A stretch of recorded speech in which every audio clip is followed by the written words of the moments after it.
سبسكرايب يا غليم.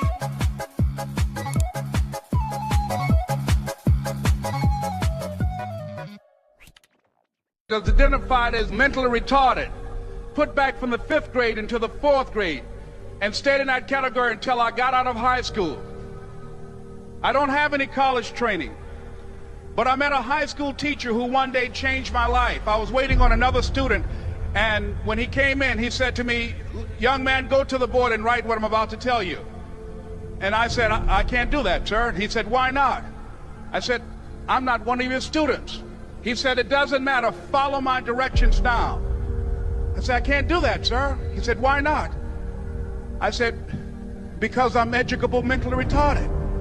And he came from behind his desk and he looked at me. He said, "Don't ever say that again.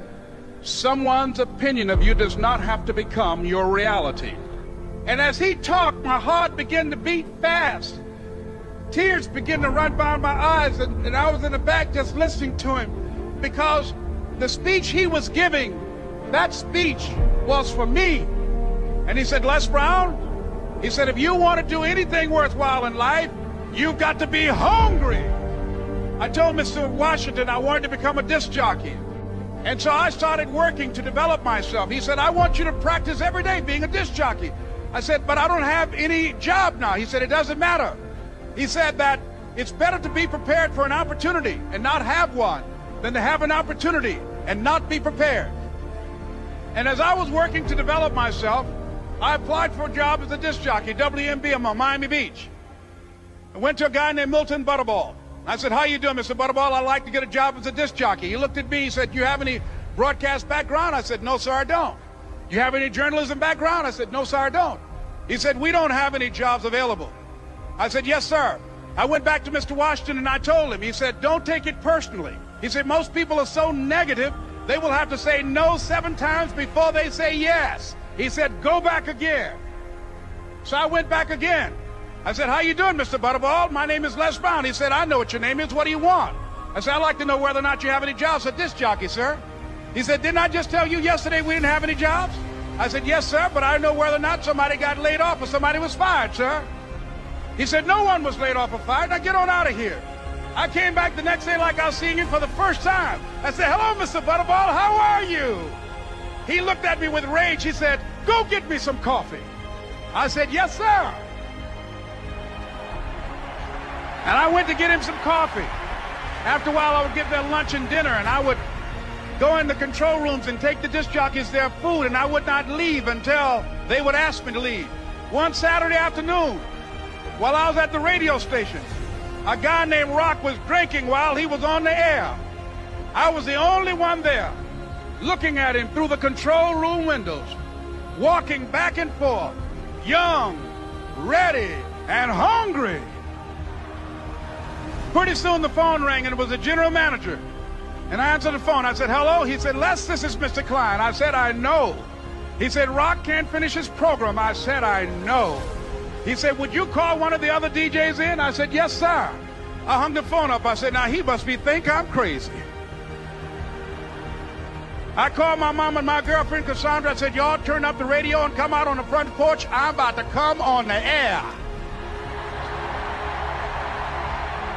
I waited for about 20 minutes, and I called him back. I said, "Mr. Klein, I can't find nobody." He said, "Young boy, do you know how to work the controls?" I said, "Yes, sir." He said, "Go in there and don't say nothing here." I said, "Yes, sir." I couldn't wait to get behind those controls. I put on an old Stevie Wonder record called Fingertips. I sat down behind that turntable. I said, "Look out, this is me, LB Triple P, Les Brown, your platter playing papa. There were none before me, and there will be none after me. Therefore, that makes me the one and only. Young and single and love to mingle, certified, bona fide, indubitably qualified to bring you satisfaction, a whole lot of action. Look out, baby, I'm your love man." I was hungry. I was hungry. You got to be hungry.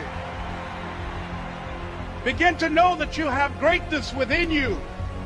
And if just one of you here begin to envision yourselves as being blessed and highly favored to reach your goals, if just one of you capture the essence of what that means, that you have greatness within you and a responsibility to manifest that greatness.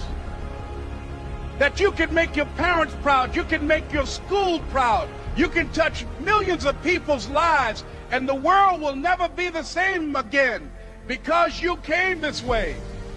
It was hard, ladies and gentlemen, coming to speak to people. And I was facing financial difficulties in my own life. I was behind on my bills and my dreams, and I'm saying to them, you can live your dream. It was hard, ladies and gentlemen. It was very difficult to pick myself up each day believing that I could do it. There were times that I doubted myself. I used to ask myself, can I do this? And something said within me, you're the one. Don't give up on your dream.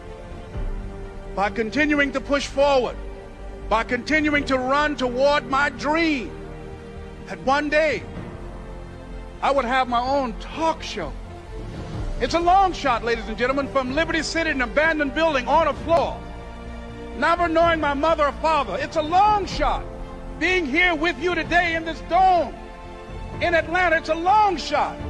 No college training, labeled educable, mentally retarded, but I kept running toward my dream.